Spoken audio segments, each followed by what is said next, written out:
Good morning friend. मैं आपको एक और रोचक कहानी सुनाता हूं कि जब ड्यूटी के दौरान में कोई शहीद हो जाता है तो जब उसको घर में पहुंचाते हैं तो किसी अफसर या जैसी को डिटेल किया जाता है। वो सीन इतना दर्दनाक होता है, मैं उसका बयान नहीं कर सकता। मैं बहुत जगह गया हूं, भेजा गया।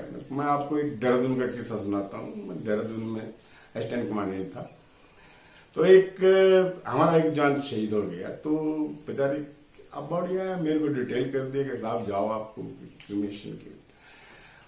उसकी घरवाली और जो परिवार वाले लोग जो जब वहां उनके हैंडओवर करते हैं, गार्ड ले जा करके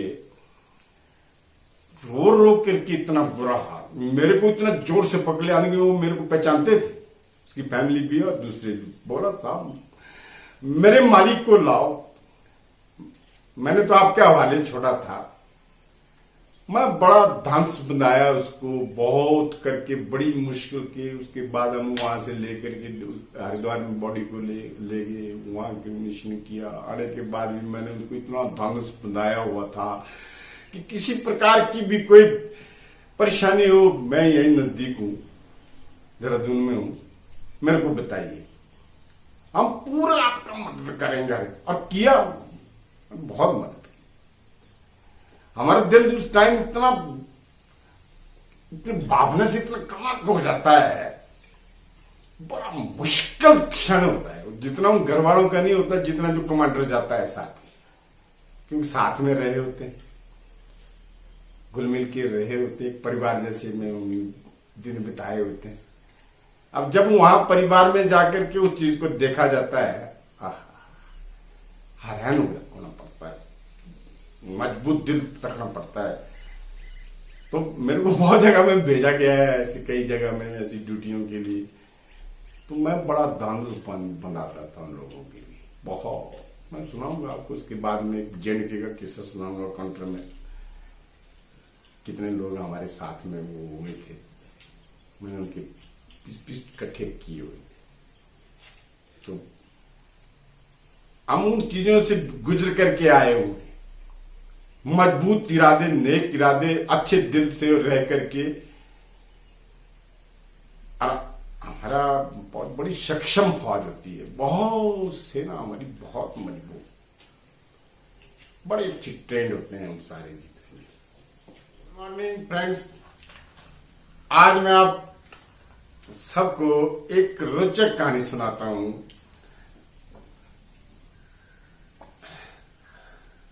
पोते के गम से दादी ने दम तोड़ा। आप हैरान होंगे कि पोते के गम से दादी ने दम तोड़ा।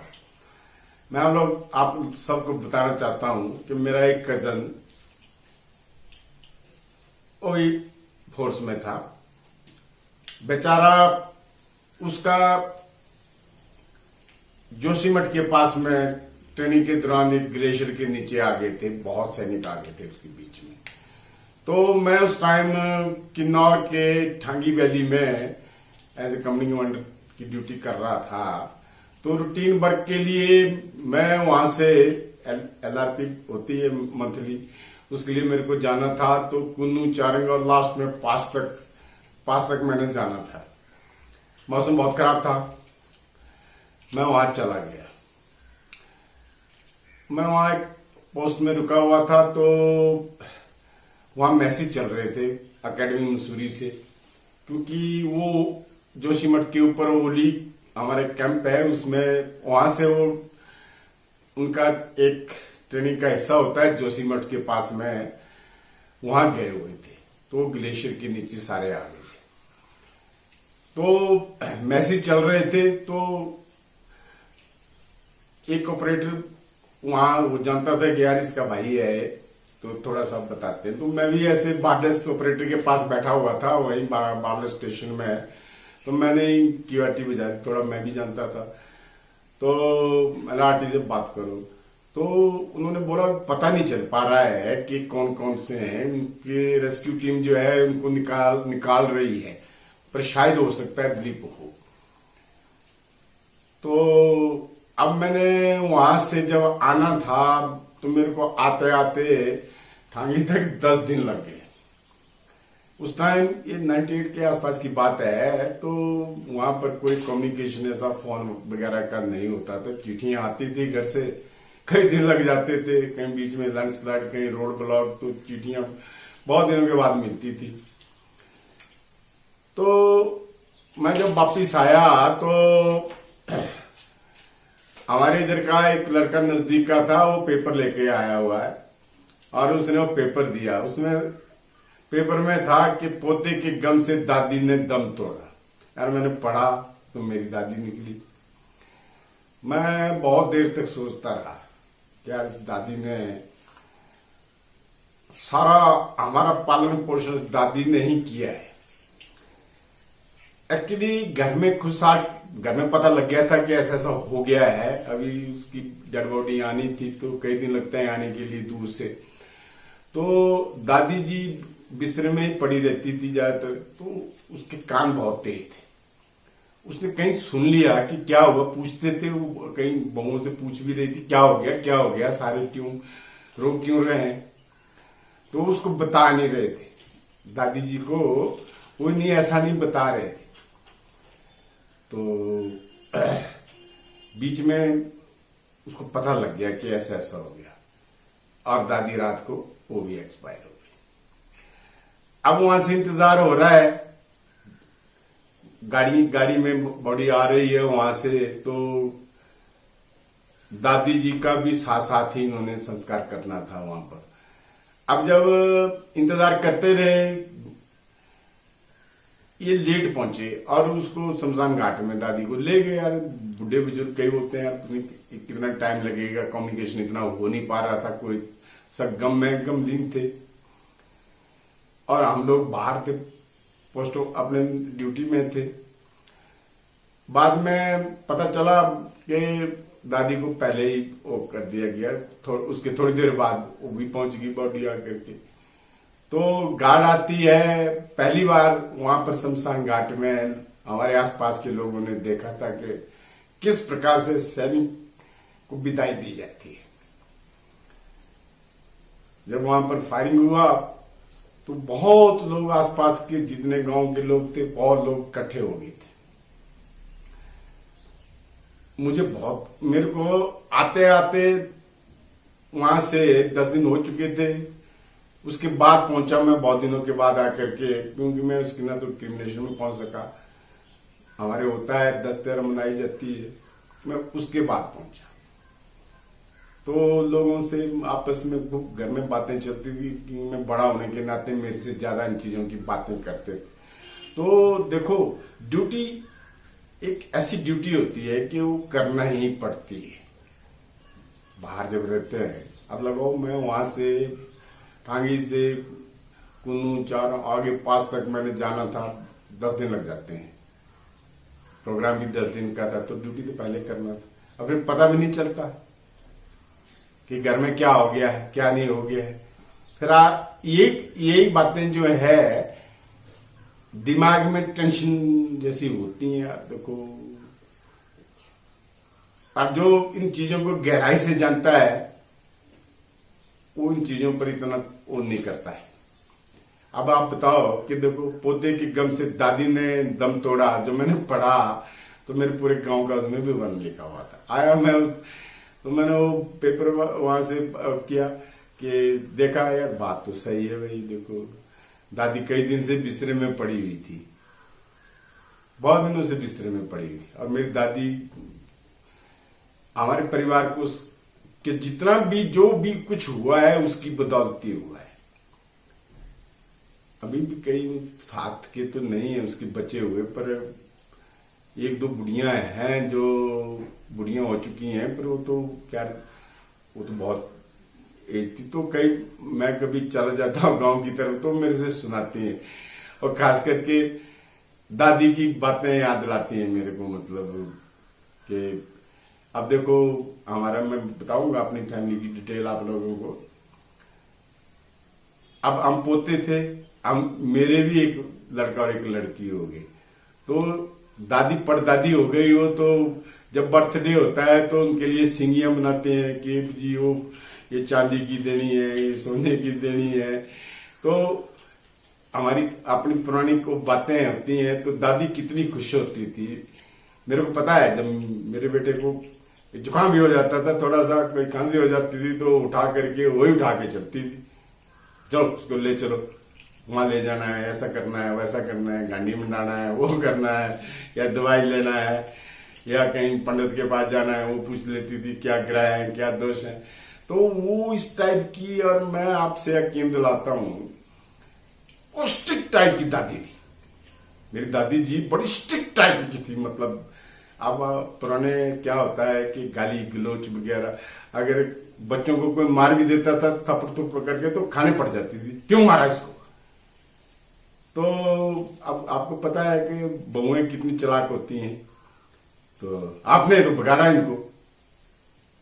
अब बच्चों को वो इतनी वो थी, अब जब वो उसके पास एक छोटी सी बच्ची ले आती थी, तो लगाओ कितने पोते पोती थे हम लोग।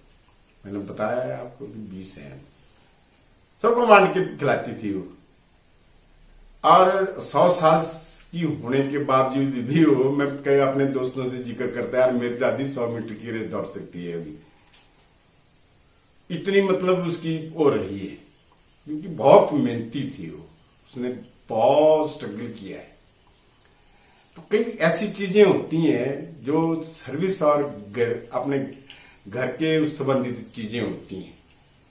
अब लगाओ आपके दादी जी क्या मैं नहीं आ पाया, अब मैं तो अपनी ड्यूटी में था, जाना था मैंने आगे तक, और मौसम का हालात क्या होते हैं।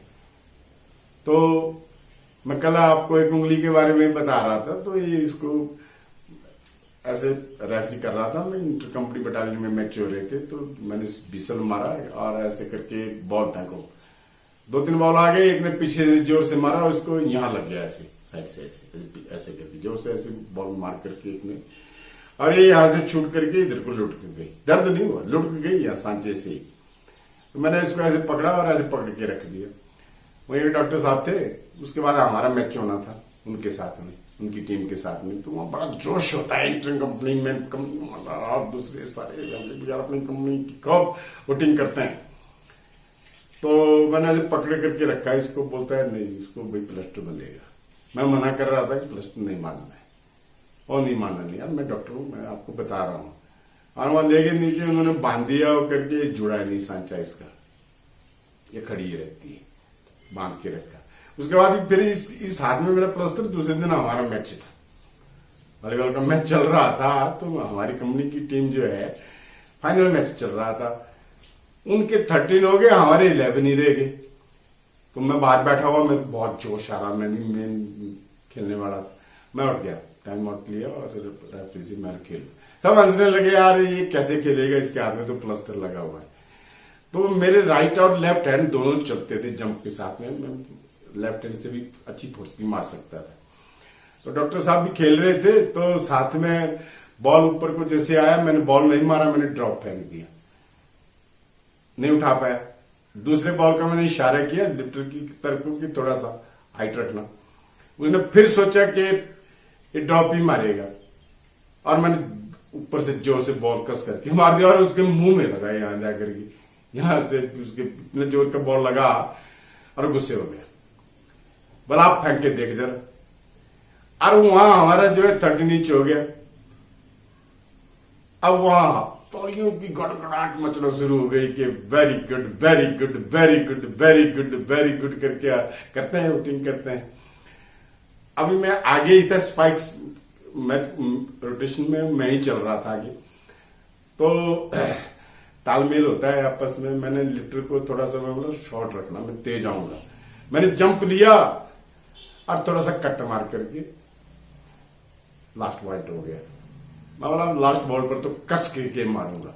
मैंने उसको इशारा किया कि पोल की तरफ को चुनाना, में बहुत पीछे था। उन्होंने सोचा कि यार अभी पीछे है काफी, तो मैं बड़ा लंबा स्टेप लेकर के, मेरा लाइट बॉडी था, बिल्कुल पतला बॉडी था मेरा, इतना मैं मोटा नहीं था, बिल्कुल पतला था, मैं तो फास्ट था। मैं जैसे मैंने जंप लिया, दो ने ब्लॉक किया, मैंने साइड से मार करके जो है इतने जोर से बॉल मारा, जीत गया और मेरे को सबने उठा दिया। और that time I was one night, अब देखो आप, जोश की बातें होती है, क्योंकि मैंने बचपन से ही खेला था। अब ये उंगली जो है, अब ये बंधा हुआ प्लास्टर रहा, जेबी के बाद उतारा, देखा तो उंगली खड़ी की खड़ी। मैं बोला यार ये तो बड़ा गड़बड़ हो गया। चलो, दर्द तो हुआ नहीं इसमें कभी भी। मैं यहाँ घर में छुट्टी आया हुआ, तो लोकल होते हैं, क्या करते हैं, इसको नरम करते हैं और सांचे में बैठा देते हैं।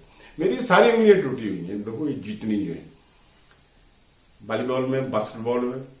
मैं क्या करता था कि मेरे को बताया होगा किसने, मैंने एक बांस की में पतली जैसी एक वो बनाता था, एक ऊपर से एक नीचे से, और सांचे में रख करके और धागे से बांध देता और नमक और गर्म उससे सेक देता था। वो सांचे में बैठ जाता था अपने आप। देखो सारी ठीक ठाक है। मेरे अंगूठों में, पाँव में, घुटनों अभी बड़ी चोटें हैं दुनिया भर की, अब दर्दें होती हैं आकर के। तो अगर मैं भी उसको सांचे में बैठाता, बैठ जाता है सांचे में, उस टाइम ताजा होता है, नरम करते हैं इसको, तो अपने आप ही ब्लड सर्कुलेशन चालू हो जाता है। ये रह गया, फिर खड़ा ही रह गया। यहाँ फिर बोला भी एक ने, हमारे यहाँ नजदीक एक है, करता है वो, जो हड्डी उड्डी टूटती है किसी की, वो करके तो ठीक करता है, वो जोड़ता है, बांधता है, का तेल वगैरह दूसरे और कई चीजें लगा करके। बोला यार साहब, बोला मैं इसको कर दूंगा। मैं बोला यार आप क्या करना है, मेरे को जरूरत नहीं, काम तो कर रही है ठीक ठाक, इसमें कुछ तो है नहीं। हाँ, मेरे को हंसी आती है, मैं एक जगह परेड कमांडर था, तो मैं सल्यूट किया, जब ऐसे कर रहा था तो एक दूर से दिखाई दे रही थी कैमरे में, मीडिया में भी आकर के, यार बोला आपकी उंगली एक जगह बाहर हंस रहे थे। मतलब चलो कोई बात नहीं है, तो ठीक है, इससे क्या फर्क पड़ता है, वर्किंग तो सारा इनसे ही होता है, बाकी और चीजों से मेन उंगलियां जो है। तो ऐसी कई कई घटनाएं घटती हैं, तो प्राय नहीं करना चाहिए। तो मैं जब दादी जी की आपको बता रहा था कि दादी जी देखो, हम दादी जी के संस्कार में नहीं पहुंच पाए। होता है, आते हैं, छुट्टियां लेते हैं, सब लेते हैं, क्या करें, मजबूरियां होती हैं, आना पड़ता है, बाद में पहुंचते हैं आकर। परंतु समाज में जो है इन चीजों को कुछ लग लहजे से लेते हैं, यार जानबूझ के नहीं आया हो, ऐसा सोचते हैं जान कहाँ खर्चा कर रहा है, खर्चा करना पड़ता है, वो पढ़ना जानबूझ के नहीं आया होगा। तो अब वो बेचारा देखो, वहां जोशीमठ के पास में बहुत बड़ा ग्लेशियर आया था, बहुत लोग उसमें, आर्मी दूसरी और सिर्फ पुरुषों के लोग थे, दब गए थे, और बहुत स्मार्ट लड़का। अब मैं उसकी भी कहानी जो है आपको बाद में कभी ऐड करूंगा दोस्तों, कि ये सारी कहां से स्टार्टिंग होती है। घर में अगर कई कला है जिस परिवार में, वो ये सारे फैक्ट आदमी तभी बेचैन रहता है। बाहर होता है, घरों में कौन सा ऐसा घर है जिसमें नहीं होता है। तो कभी एक आधा डायलॉग बाद में बताऊंगा मैं। तो आज इतना ही दोस्तों, धन्यवाद।